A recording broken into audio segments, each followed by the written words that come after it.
लखनऊ के एकाना स्टेडियम में Chennai super Kings और लखनऊ सुपर जायंट्स के बीच आज हुए मैच में लखनऊ ने टॉस जीतकर पहले गेंदबाजी करने का निर्णय लिया और चेन्नई सुपर किंग्स के दोनों ओपनर्स बल्लेबाजी के लिए आए। जहां एक तरफ चेन्नई के कप्तान ऋतुराज गायकवाड़ तो वही टी20 वर्ल्ड कप विनर टीम का हिस्सा रहे और टी20 वर्ल्ड कप 2026 में बेहतरीन प्रदर्शन करने वाले संजू सैमसन ओपनिंग के लिए आए।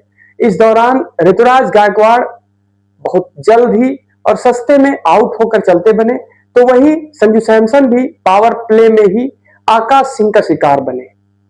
चेन्नई सुपर किंग्स की टीम ने इस मैच में संघर्ष करते हुए और कार्तिक शर्मा जो कि मिडिल ओवर में कार्तिक शर्मा की बेहतरीन बल्लेबाजी की बदौलत और वहीं डेथ ओवर्स में शिवम दुबे के कुछ बेहतरीन आकर्षक शॉट्स की बदौलत इस टीम ने निर्धारित 20 ओवर में 187 रन बनाए। अब लखनऊ सुपर जायंट्स को इस मुकाबले को जीतने के लिए निर्धारित 20 ओवरों में 188 रन बनाने थे। 188 रन के लक्ष्य का पीछा करने उतरी लखनऊ सुपर जायंट्स की टीम, जिसकी शुरुआत बहुत ही दमदार रही और एक प्रकार से मिच मार्श और जॉस इंग्लिश ने लखनऊ सुपर जायंट्स को ड्राइविंग सीट पर रखा और पूरी तरह से लखनऊ सुपर जायंट्स ने शुरुआत से ही इस गेम में कंट्रोल में दिखी। जहां एक तरफ जॉस इंग्लिश एक छोर को संभाले हुए थे, तो वहीं दूसरे छोर से मिच मार्श लगातार चेन्नई सुपर किंग्स के गेंदबाजों की बखूबी खबर ले रहे थे। जहां एक तरफ इस मैच में लखनऊ की गेंदबाजी में सभी पेसर्स ने लगभग प्रभावित किया, तो वहीं इस सीजन अपना पहला मुकाबला खेल रहे आकाश सिंह ने जबरदस्त प्रदर्शन करते हुए 3 विकेट चटकाए। लखनऊ सुपर जायंट्स की बल्लेबाजी में मिच मार्श ने 38 बॉल्स में 90 रनों की जबरदस्त पारी खेली और उनका एक शतक मिस हुआ, किंतु लखनऊ सुपर जायंट्स की तरफ से जॉस इंग्लिश के आउट होने के बाद मिच मार्श भी आउट हुए, लेकिन तब तक लखनऊ इस गेम में काफी आगे जा चुकी थी। अब इस गेम को जीतने के लिए लखनऊ की तरफ से रही सही कसर को पूरा करने के लिए अन्य बल्लेबाजों का आना हुआ, जिसमें निकोलस पूरन ने तकरीबन रन बॉल ही खेला, किंतु 16 ओवरों के बाद लखनऊ को इस मैच को जीतने के लिए 4 ओवर में 24 रनों की आवश्यकता थी। यानी कि 24 गेंद पर 24 रन चाहिए थे और 17वें ओवर की पहली, दूसरी, तीसरी और चौथी गेंद पर निकोलस पूरन ने अंशुल कंबोज को लगातार 4 छक्के लगाए और 4 छक्कों के साथ ही लखनऊ सुपर जायंट्स ने इस मुकाबले को जीत लिया है। और लखनऊ जो कि पॉइंट्स टेबल में बॉटम ऑफ द टेबल थी, वो बॉटम ऑफ द टेबल ही रहेगी, किंतु चेन्नई सुपर किंग्स को इस हार से प्लेऑफ की उम्मीदें धूमिल होती हुई दिखाई दे रही हैं। और यदि सीएसके अपने आगामी दोनों मैचों में बेहतरीन प्रदर्शन करके यदि वो जीत भी दर्ज कर लेती है, फिर भी उनको अन्य टीमों की हार की दुआ करनी पड़ेगी, तभी सीएसके इस सीजन में अंतिम 4 के लिए क्वालिफाई कर सकती है। यदि सीएसके अपने बाकी दोनों मैच नहीं जीतती है तो वो स्वतः ही इस टूर्नामेंट से बाहर हो जाएगी और आईपीएल के इस संस्करण में चेन्नई सुपर किंग्स एक बार फिर से प्लेऑफ में नहीं पहुंच पाएगी। उसके बाद चेन्नई सुपर किंग्स और लखनऊ के इस मैच में लखनऊ का पेस अटैक जो कि एक बेहतरीन पेस अटैक है, उसमें आज इस सीजन अपना पहला मैच खेल रहे आकाश सिंह ने जबरदस्त गेंदबाजी करते हुए 3 विकेट चटकाए। तो वहीं चेन्नई सुपर किंग्स की ओर से इस सीजन उनकी पेस अटैक के पोस्टर बॉय बने अंशुल कंबोज, जो कि पर्पल कैप लीडर बोर्ड में भी शामिल हैं।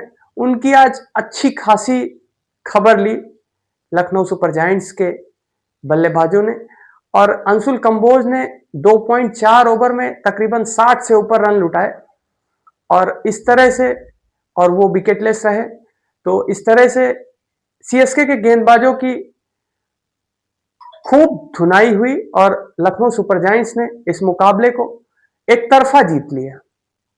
के सीजन का 60वां मैच आज केकेआर और गुजरात टाइटंस के बीच खेला जाएगा। यह मैच कई मायनों में अहम इसलिए भी है कि जहां एक तरफ केकेआर की उम्मीदें अब भी जिंदा हैं, तो वहीं गुजरात टाइटंस टेबल में टॉप पे जाने की कवायद से इस मुकाबले में उतरेगी। जहां इस मुकाबले को जीतने के बाद गुजरात टाइटंस टेबल में टॉप पर जा सकती है, तो वहीं अगर केकेआर इस मुकाबले को जीतता है तो वो इस प्रतियोगिता में अभी भी प्लेऑफ में जाने की उम्मीदें बरकरार रखेगी, क्योंकि अभी तक केकेआर ने पिछले 5 में से 4 मुकाबले जीते हैं। और केकेआर की टीम में आज देखना यह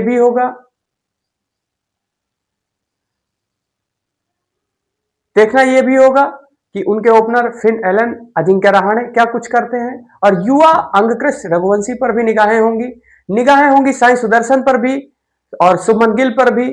और जॉस बटलर जो कि एक बड़ा नाम है और बेहतरीन बल्लेबाजों में से एक हैं, इस प्रतियोगिता में उन्होंने अपने बल्ले से लोहा मनवाया है और वो गुजरात टाइटंस के लिए नंबर 3 पर बल्लेबाजी करते हैं। और नंबर 3 1 2 3 गुजरात टाइटंस की टीम कमोबेश इन तीनों पर ही अधिक से अधिक निर्भर करती है। कई बार आप लोगों ने देखा कि एक सीजन में 70% से भी ऊपर रन गुजरात टाइटंस के लिए टॉप 3 नहीं बनाए। गुजरात टाइटंस का जो टॉप ऑर्डर है आज उसकी भी परीक्षा होगी और देखना होगा कि गुजरात टाइटंस का 1 2 3 इस मैच में क्या करता है। और साथ ही यदि गुजरात टाइटंस इस मुकाबले को जीतता है तो आरसीबी को पछाड़कर टेबल में 18 अंकों के साथ नंबर 1 पर गुजरात होगी। वहीं अगर केकेआर इस मुकाबले को जीतता है तो गुजरात टाइटंस टेबल में नंबर 2 पर और केकेआर को अंकों के लिहाज से फायदा होगा और पॉइंट्स टेबल में केकेआर ऊपर की तरफ बढ़ सकती है। इस मुकाबले में निगाहें वरुण चक्रवर्ती पर भी होंगी, क्योंकि पिछला गेम उन्होंने अपना मिस किया था। यदि आज वो ठीक रहे तो उन्होंने अपना आज का मैच भी खेलना है और खेलने के बाद में वो क्या परफॉर्म करते हैं। और सुनील नरेन की स्पिन गुजरात के बल्लेबाजों पर किस तरह से भारी पड़ सकती है और गुजरात का पेस अटैक किस तरह से केकेआर पर टूट सकता है, ये कई सारी चीजें देखने वाली होंगी। और दोनों टीमें सितारों से सजी हुई टीमें हैं। रिंकू सिंह, राशिद खान, अंकुश रघुवंशी, जॉस बटलर और Finn Allen, Tim Seifert, Cameron Green, Jos Buttler, Sai Sudharsan, Shubman Gill, बहुत सारे ऐसे नाम हैं। अब देखना होगा कि इस मैच में बाजी कौन मारता है।